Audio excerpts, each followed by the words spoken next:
भैया भोंसरी वाला, वाह बहुत अच्छा। सुन तारा भाई लोग कैसे कहता कि करे करे करे सखी हो रात भर करे। अरे भैया गलती से हमारे आ जाए बनू आ कूद के पेल दम कूद के मुँह देव तो का हाल बा भाई। तो आज हम फिर से भोजपुरी गाना के बात कैले बानी। तो भाई लोग आज के वीडियो बहुत गरफार बनल बा। तो यही से कहते हैं भाई लोग वीडियो जैसे कि लास्ट देखम तबे मजा आई। तो वीडियो बना के भाई लोगन एक ही मकसद बा, आप सभी को दिल से हंसाने के लिए, ना किसी को दिल को ठेस पहुंचाने के लिए। तो वीडियो देखम था, देखला के बाद में भूल जाम जा। तो बिना कोनो लानो लहसुन के आज के बकचोदी स्टार्ट करते हैं।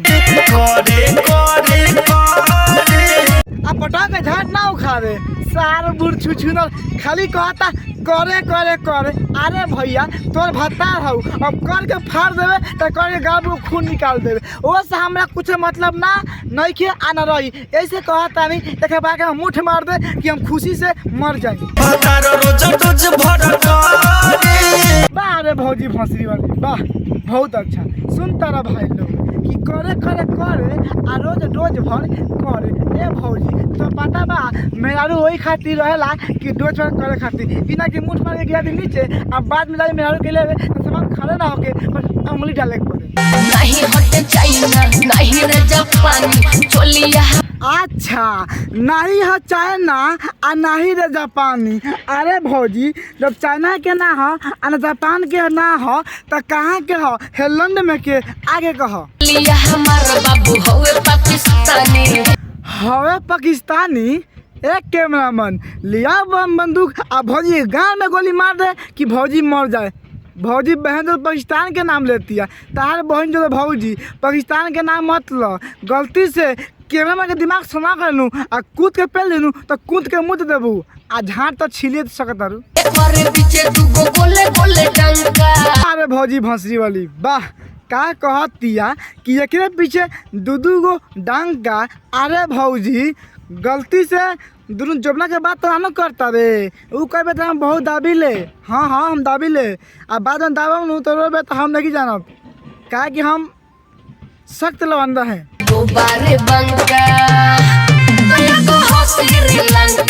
अरे भौजी भोंसरी वाली, वाह बहुत अच्छा। सुन तारा भाई लोग एगो है बंका तो एगो है श्रीलंका। अब तोहनी बताओ भाई लोगन भौजी का नाम ई बानू तो भौजी के दू गो चोली में बम बानू तो एगो बंका के बा आ एगो श्रीलंका बा। तार बहन से भौजी लहंगा उठा के चाट लेम नू मुँह तो देबू। दबे पाँव अइहा रहम। अरे भौजी तहार कहे के मतलब का बा कि भैया दबे पाँव? बहन चोत मेरे को समझ में नहीं आ रहा यार, पता नहीं मैं क्या बोलूँ इस पे यार। बहन तो इतना चिल्ला रहा हूँ ना कि मेरा माथा दर्द करने लगा। भौजी फिर से आगे कहबू। लहंगा उठा के बाहर तारा बहनी के गाड़ी में गणासी पे लो, वाह बहुत अच्छा। सुन तारा भाई लोग कैसे भौजी कहतिया कि दबे पाँव अइहा हम लहंगा उठा के।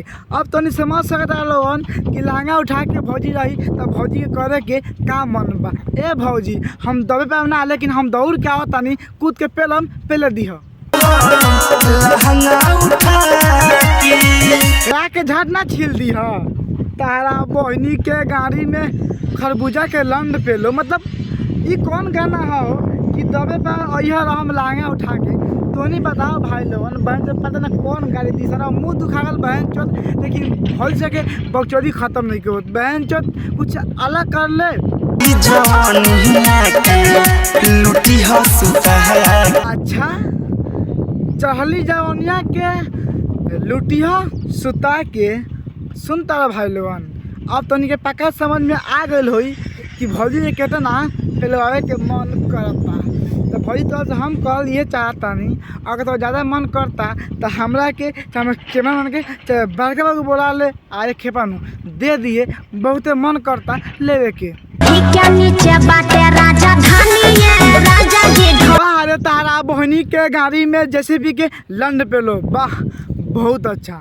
सुनला भाई लोग बाटे ढोरी के नीचे राजधानी ए राजा जी। अरे भौजी भौंसरी वाली कहा तू राजधानी के बात मतलब बदनाम करे पर लागल बारे। इस सब के पता बा कि ढोनी के नीचे नु एगो गुफा बा जेमे बहन चोद कितनो मारा ओकर सरवा पानी झरबे ना करेला।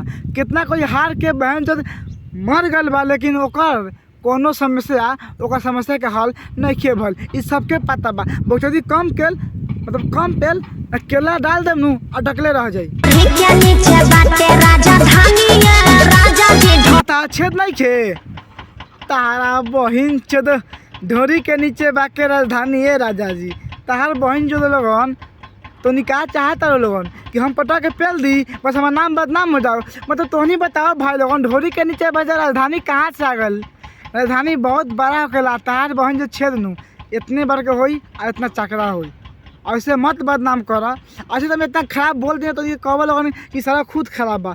भाई खराब हम भी है लेकिन मैं आपको भी जानता हूँ। मतलब आप लोग नहीं बोल रहा हूँ, भाभी को जान रहा हूँ।